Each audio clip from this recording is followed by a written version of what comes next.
Hare Krishna. Okay. Did you kill all the bugs?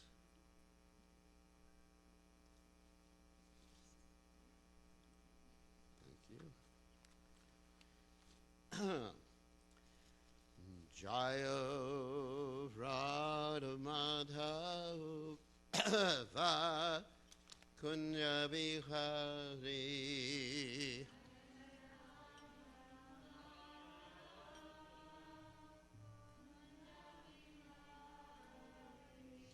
Jai Hurad Madhava Kunya Bihari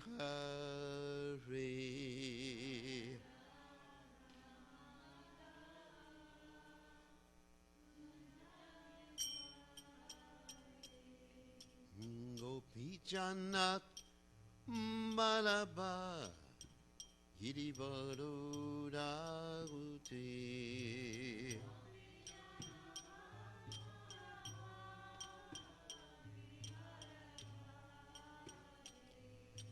Gopi Janak Malaba Girivardhari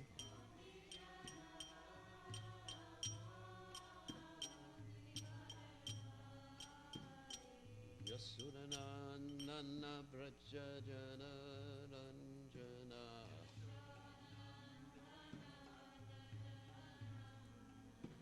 Yasudanandana Braja Jana Ranjana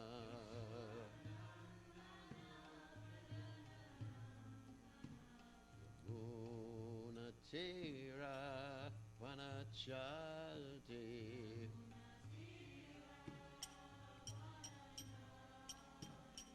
Yamuna Tira Vanachati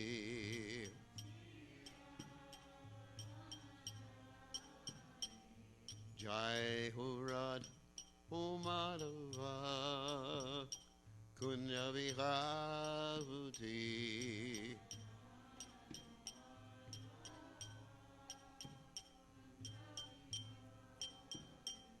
Joy Hurad Madhuva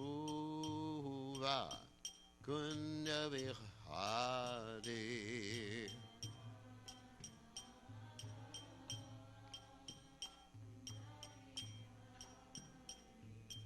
Gopi Janabalaba Giri Vadadhari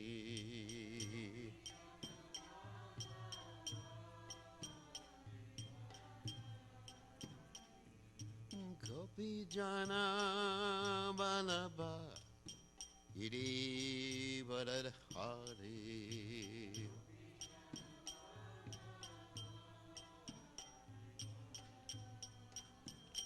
Yasudanandana Brajajana Ranjana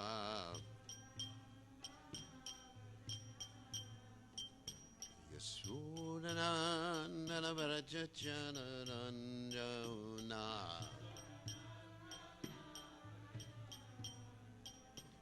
Yamuna Tira Vanachati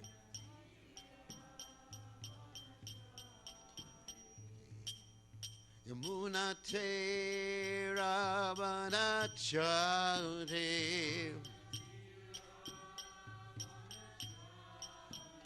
Jayo Radha Madhuva Kunya Vihari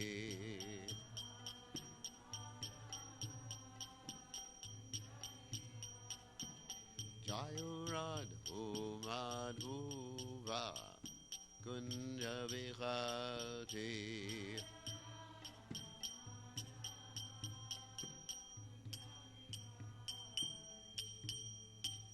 Jai Om Vishnupad Paramahansa Paramahansa Alsnapeda Satashi Shimad His Divine Grace Abhaya Charanada Bhaktivedanta Goswami Srila Prabhupada Ki Jai ISKCON Founder Acharya Srila Prabhupada Ki Jai Anandakoti Vaishnava Vrinda Ki Jai Namacharya Srila Hridas Thakur Ki Jai Param Se Gahoshu Krishna Chaitanya Prabhu Nityananda Shitweda Gadadha Shivasari Gaur Bhakta Vrindikajai Shishi Radha Krishna Gopikapada Saim Kun Radhakunda Giri Govardhan Kijai Vrindavanam Kijai Maturidam Kijai Jagadata Sami Kijai Yamunamai Kijai Shimati Lasa Devi Kijai Samaveda Bhakta Vrinda Kijai Gaur Premananda Hari Hari Bol.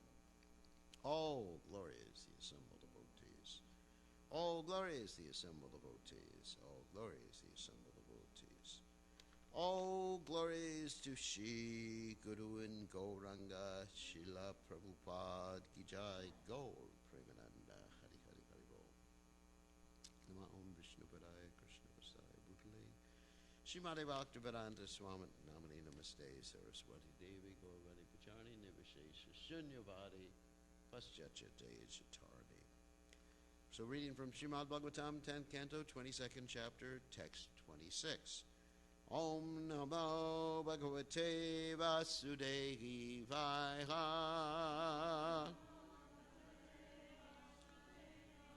Om Namo Bhagavate Vasudevaya. Om Namo Bhagavate Vasudevaya.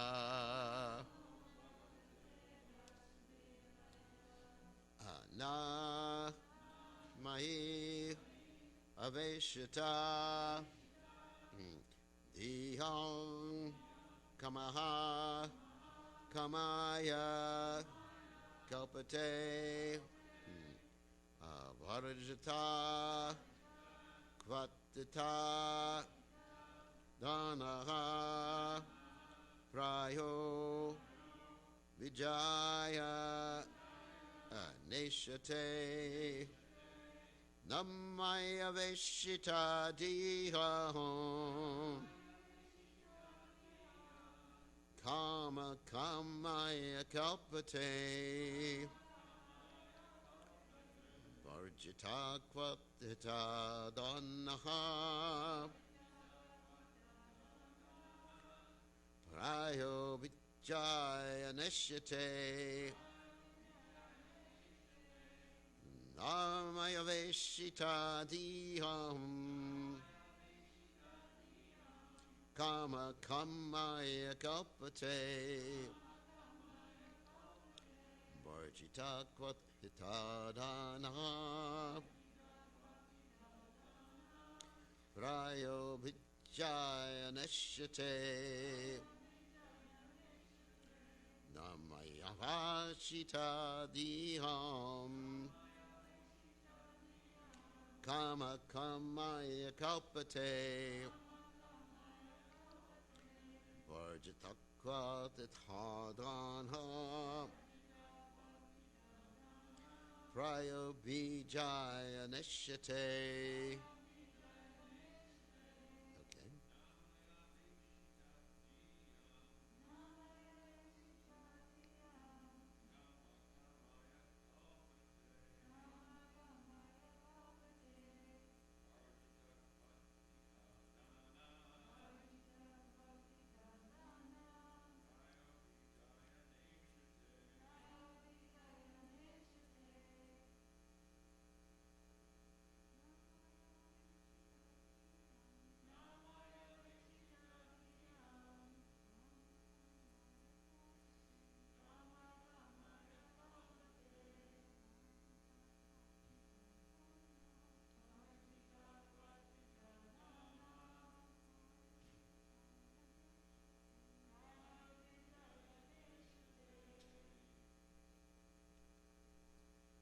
No one else.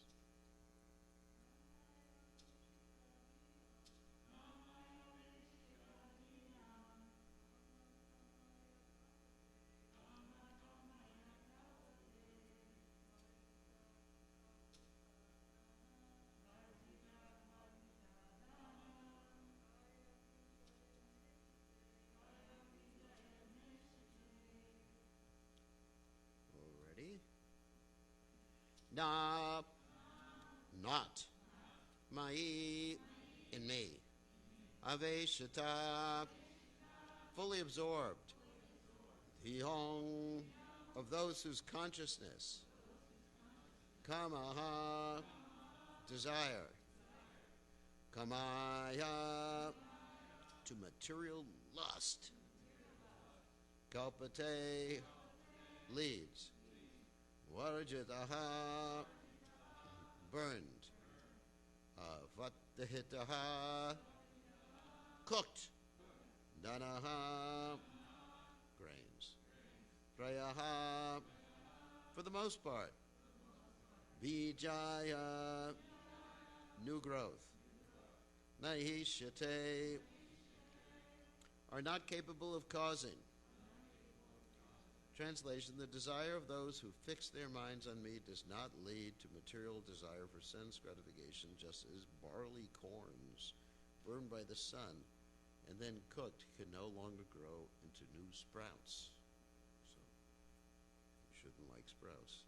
So you can repeat, the desire of those who fix their minds on me does not lead to material desire for sense gratification. Just as barley corns burned by the sun and then cooked can no longer grow into new sprouts. So purport by the servants of Srila Prabhupada. The words Maya Veshita Dhyam are very significant here. Unless one has achieved an advanced degree of devotion, one cannot fix the mind and intelligence on Krishna, since Krishna is pure spiritual existence. Self-realization is a state not of desirelessness, but rather a purified desire wherein one desires only the pleasure of Lord Krishna. The gopis were certainly attracted to Krishna in the mood of conjugal love, and yet, having fixed their minds and indeed their entire existence completely on Krishna, their conjugal desire could never manifest as material lust. Rather, it became the most exalted form of love of Godhead ever seen within the universe. And Vishwanath Chakrabarti Thakur comments, if someone worships me impurely or improperly because I am full of good qualities, I can make that offering pure. What then to say of your absolutely pure desire and pure love?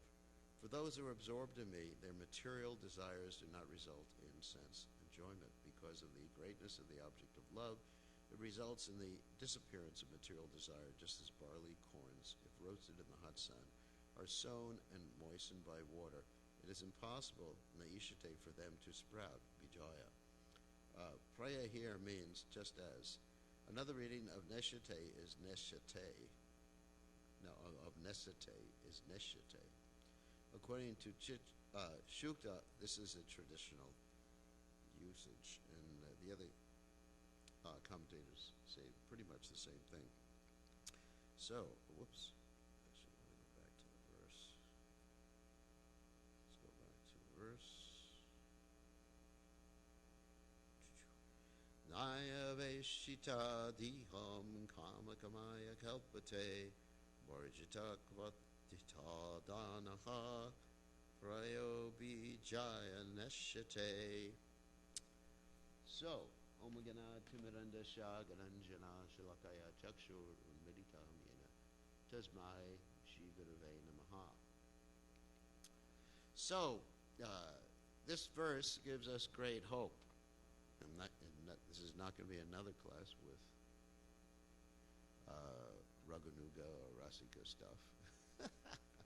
Sorry about that. This verse gives me great hope, and it gives all of us great hope, because it's an expression of what Prabhupada had talked about quite often, which is that if one takes the Krishna consciousness, and of course the acharyas talk about this often too, it's like frying a seed. The seed can't fructify anymore. This is a typical example given in Nectar of Devotion, given by Srila Prabhupada many times, and it's specifically mentioned in the 6th canto of Srimad Bhagavatam, where Parikshit Maharaj asked Shukadeva Goswami the question, how can one overcome sin and the reactions to sin? And Shukadeva Goswami, in order to test his disciple, Maharaj Parikshit, gives him a bogus answer. Sometimes the spiritual master will give a bogus answer to the disciple to see if the disciple actually understands things.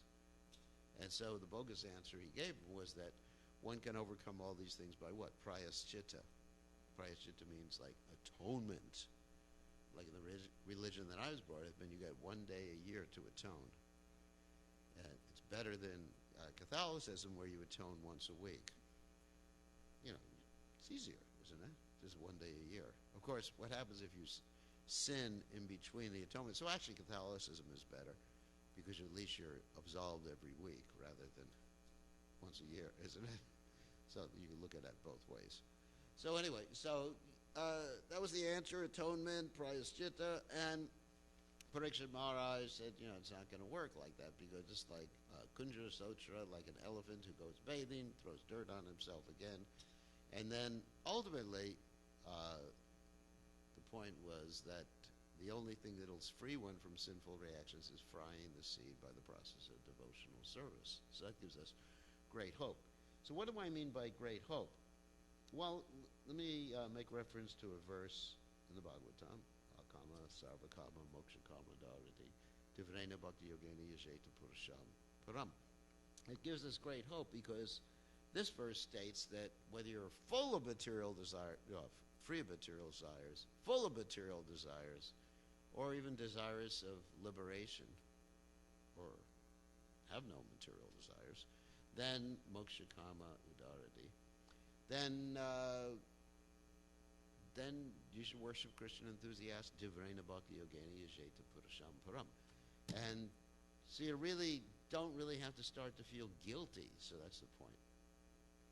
So there's like sometimes devotees, disciples ask me the question that I have this desire to go skiing or whatever. I love the snow or something. What is the snow? It's frozen water. I mean, if you analyze snow, really, it's frozen water. Just like people, I had one disciple who had the desire to go to Alaska and to see the big ice cubes there.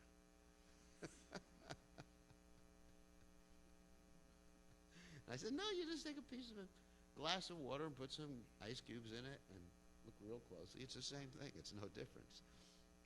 So anyway, so we have all these desires. And, should we be thinking this is bad, or actually even further than that, I am bad for having these desires, right? I think it's bad. We get into this bad. I am bad. This is a bad desire I have. And, sometimes hearing about Krishna consciousness, it just like, and some classes Prabhupada is really, really heavy about any material desires. Like Prabhupada talks about, in some classes he talks about household life in such a heavy, heavy way. And other times, he talks differently. It's interesting with Prabhupada. Sometimes he really slams any sort of material desire or anything other than just pleasing Krishna. And other times Prabhupada's really lenient, like when he's talking about bringing people to Krishna consciousness, he sometimes says that we tell people, join the Krishna consciousness movement and we'll find you a nice wife. And other time he's really slamming it. It's really interesting. So sometimes we take the slamming business and it makes us feel really guilty. Oh my God, I want a Tesla. Oh my God, I'm in Maya. I'm horrible. I'm terrible. My life is finished. I'm full of lust. Of course, that's an impetus. Like, please take this sin. Like Bhaktivinoda Thakur says, please take this sinner who wants a Tesla, weeping and weeping to your lotus feet. So, it is an impetus for praying to Krishna. But, too much of this, like, I'm bad. I'm full of lust.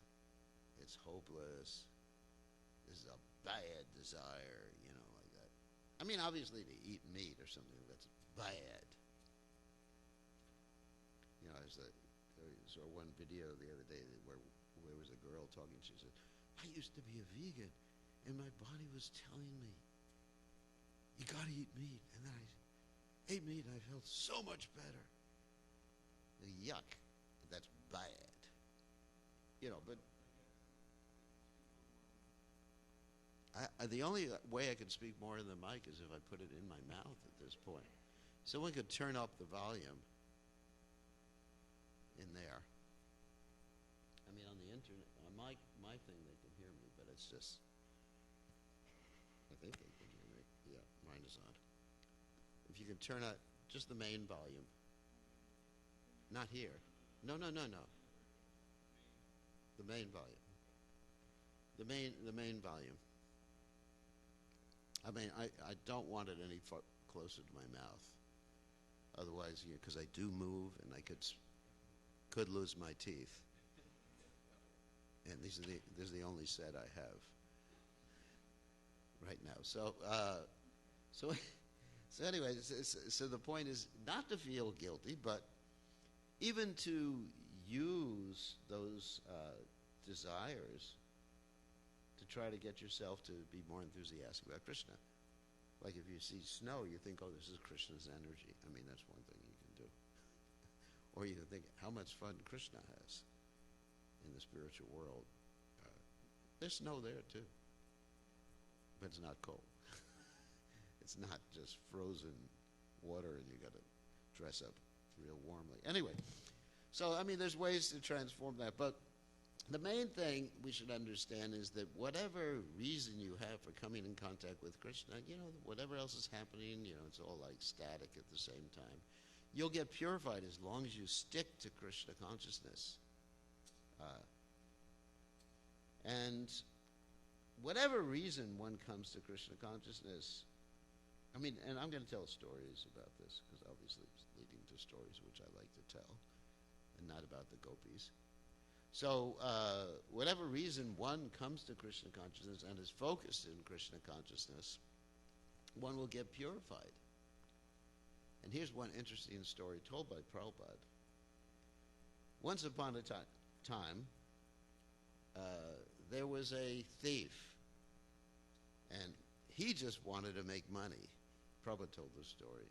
Someone asked, where do you get the story from? It's from Prabhupada. Because people sometimes on the internet, where did he get that story from? Prabhupada told it. So I'm giving references for each story so people can't get real upset about it, which they have a habit doing. So, and you can look it up in the database if you like. So once upon a time, there was a thief who was attending Bhagavatam class. And he was listening to the Bhagavatam class, and he was hearing Krishna's pastimes. But what he was actually hearing was not about the beauty of Krishna, but the decorations that Krishna had on his body. You understand? The jewelry. He heard, there is this beautiful boy in Vrindavan, and he has so much jewelry on his body, his earrings and, no rings, but, crown, ankle bells, and it's all diamonds. Just like I was reading yesterday about the Kohinoor diamond. You know the Kohinoor diamond? That was the jewel in the British crown. It was stolen from India. It had a curse to it. Anyway, you can look it up today if you're interested in it. So anyway, so he was hearing about Krishna's jewels, and he was thinking, I gotta find that guy. So his enthusiasm grew more in eagerness, utsahan, lolyam, his greed. But it wasn't actually to be Krishna conscious, but it was connected to Krishna. So his greed grew. Oh, I gotta find that boy, So he just like enthusiastically walks all the way to Vrindavan, and he's looking for Krishna. Finally, he finds Krishna, and he sees the jewels, and he says, boy, give me your jewels. You have so many jewels at home. And Krishna says, my mother's going to be very angry with me. I can't do it. So Krishna's refusing. The guy is asking again and again and again and again. And Krishna just, and this is increasing the guy's lust and desire for jewels.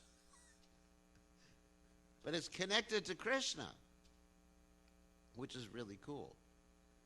So after a few exchanges like that, or quite a few exchanges, he becomes a pure devotee of the Lord. Wow. And that's a wonderful broad story, which Prabhupada told. And so here's another broad story. This is the Govardhan story. It shows just coming in contact with Krishna, for whatever reason, you actually get purified. Once upon a time, there was a Brahmin. And this Brahmin, he wanted to go to Mathura to perform Pinda for his ancestors. Pinda means, just the sacrifice to save your ancestors from hell. That's why a son is called a putra, a daughter is called putri. So he goes to Mathura, does this, and then on the way out, he stops at Govardhan. Pretty cool. And he thinks, well, I should get a Govardhan Shila. So this is a story. There's a reference. I'm giving the reference for every story. This is from the Garga Samhita. And this story was told by Narada Muni. Okay? And so Narada Muni, he tells a story to show about Govardhan. So anyway, this devotee, he takes the Govardhan Shila and he puts it in his pocket. So he steps out of Mathura, the Mathura district. And then what happens is this big Rakshasa, and then he had like 10 heads and 20 arms or something, I forget. And his tongue was as long as my arm is. And he starts to attack this Brahmin.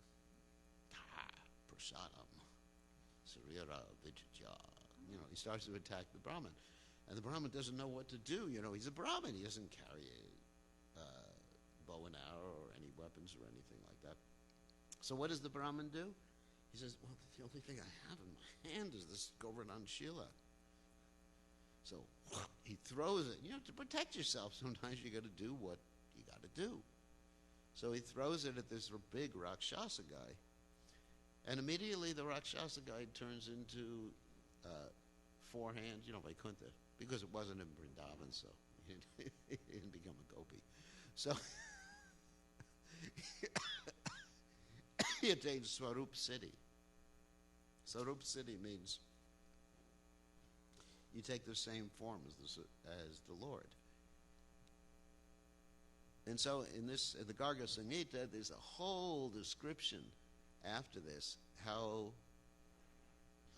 if one performs this ceremony at Govardhan or holds a Govardhan Shila, it's just like an elaborate description, which I don't remember all the details. It's more valuable than unlimited Ashvamedha sacrifices, more valuable than this, more valuable than that. And one goes back to Godhead. It's wow. And this Brahmana was just trying to protect himself, and the Rakshasa just got hit by the Govardhan Shila. That's pretty encouraging, isn't it? No, not that I'm going to start throwing my Govardhan Shilas at devotees to bless them. It's not. Just like you have that story of Abhiram Thakur with his Jaimangal, his whip. He would whip people.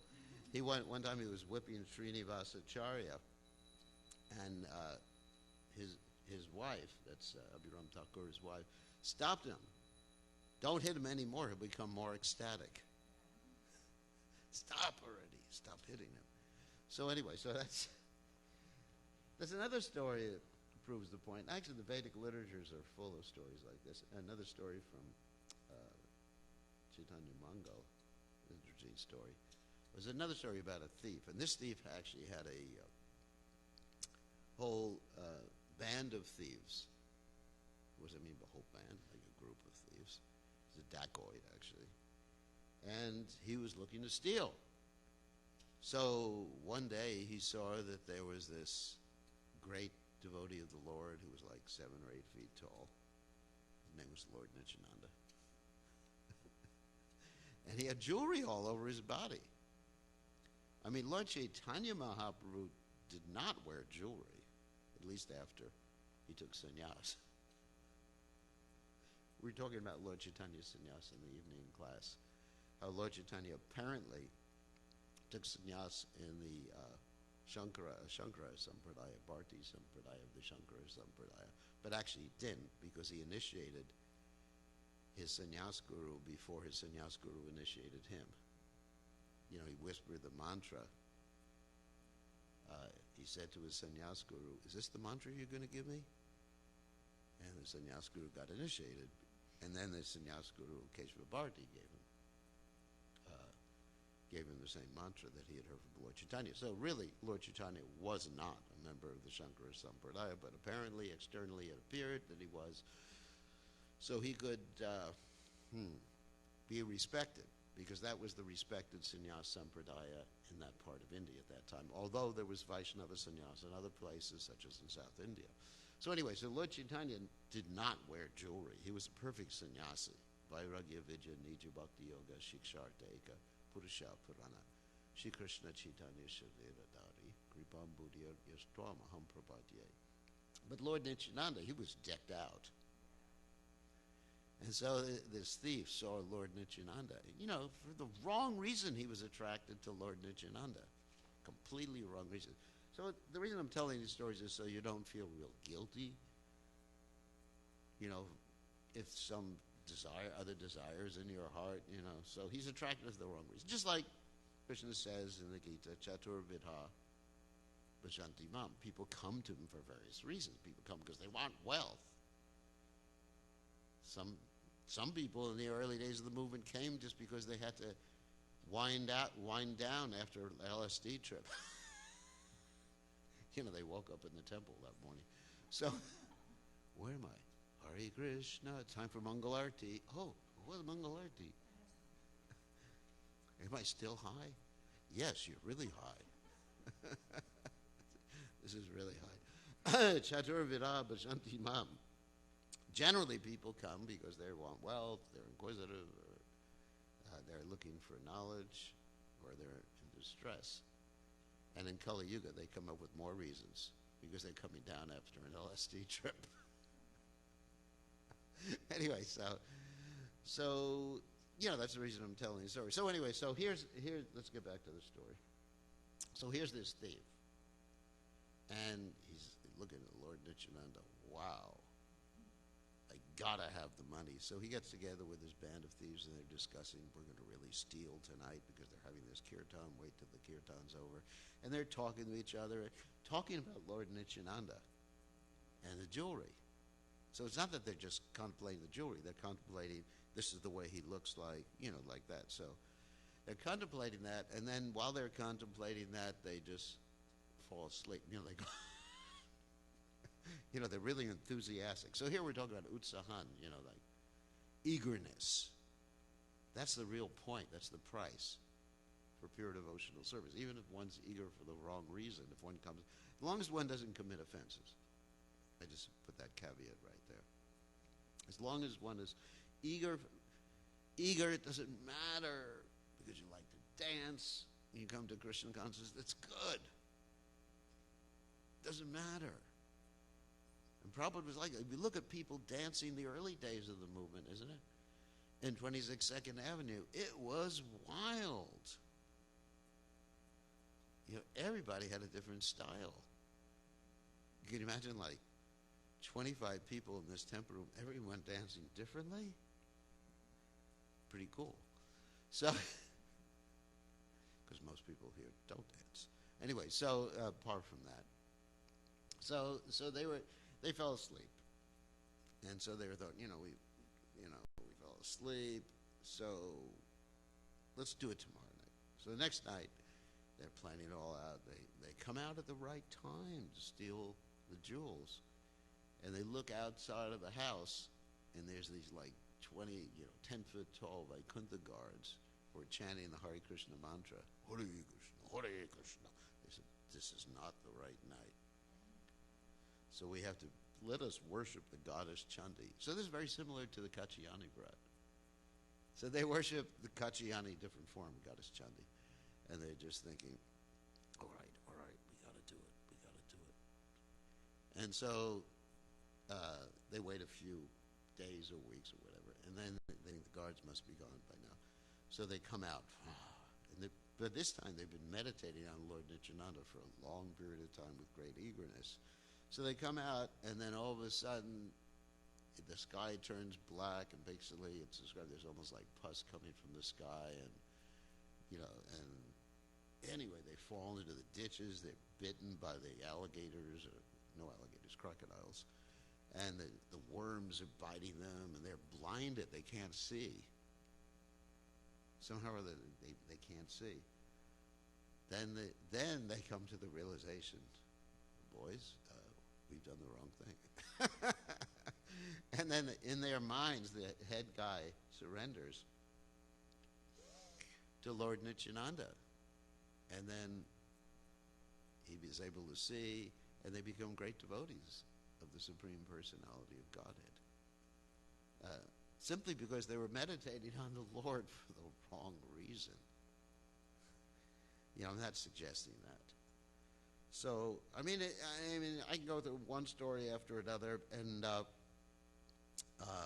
see, one more story actually is interesting. I'm not going to tell the Dhruva Maharaj story because that.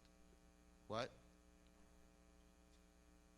Yeah, the prostitute that came to Haridas Thakur. There's Surpanaka. So anyway, so let me give some application, because my grandmother always says I have to give an application at the end of the class. So what does that mean as far as we're concerned? I mean, first of all, in the beginning of class, I talked about we shouldn't be ashamed. That's life. We came to the Krishna consciousness, we have all these desires, so what? Live and let live. But it also means that when we're going out to expand, I don't want to use the word preach, to share Krishna consciousness, we should understand the principle of Agyata Sukriti, which is a really important principle. And for me, it's really important. What does Agyata Sukriti means? Someone's doing devotional service without knowing it. Someone's hearing the holy names without knowing they're hearing the holy names. This is like, Harinam. They don't know. I mean, they don't have a faith.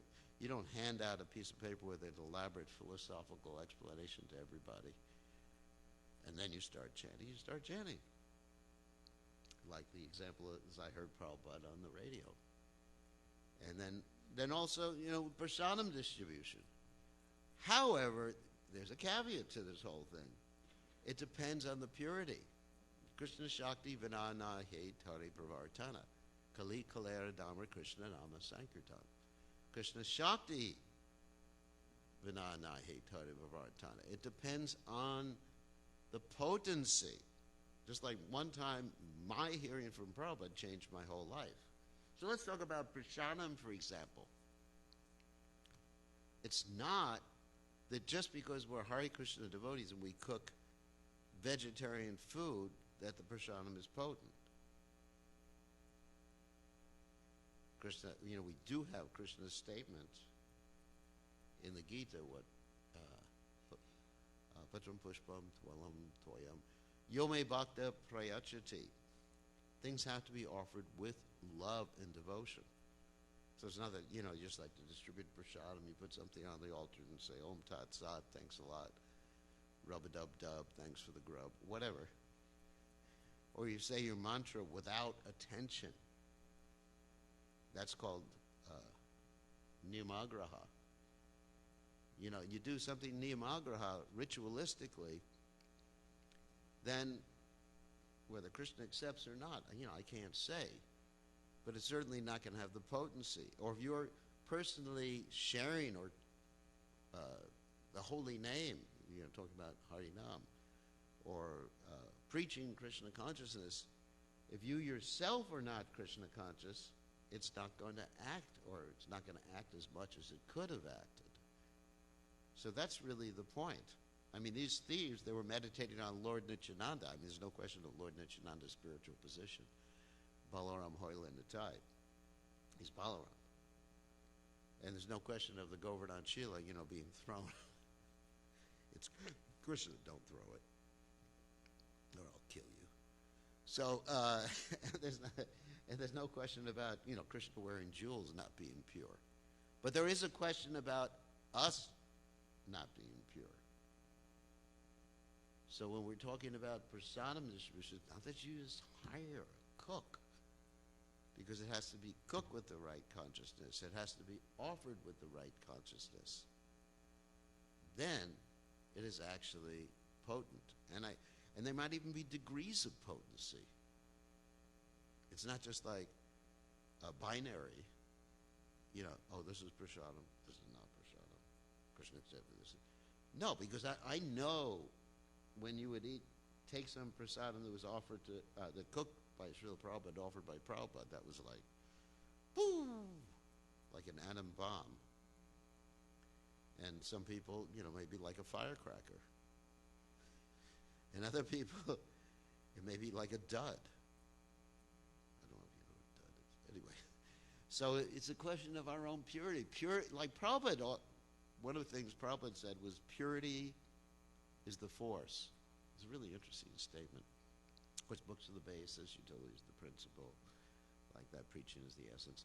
But purity is the force. And if you have that, then when you give people prasadam, even if the prasadam is just an apple, like Prabhupada, what he would do sometimes in his early days, what would he do? Cut an apple up, because there wasn't any other money or anything like that to buy or cooks to make other prasadam. He'd cut an apple and give people little pieces of the apple. Or when I went to see Prabhupada, he would give people like these sugar, crystallized sugar things. But the point is, it was potent. It's not a question of like, of course you should cook nicely, but it's not. But the real point is the potency of one's own devotional service. And then we can save the whole world by this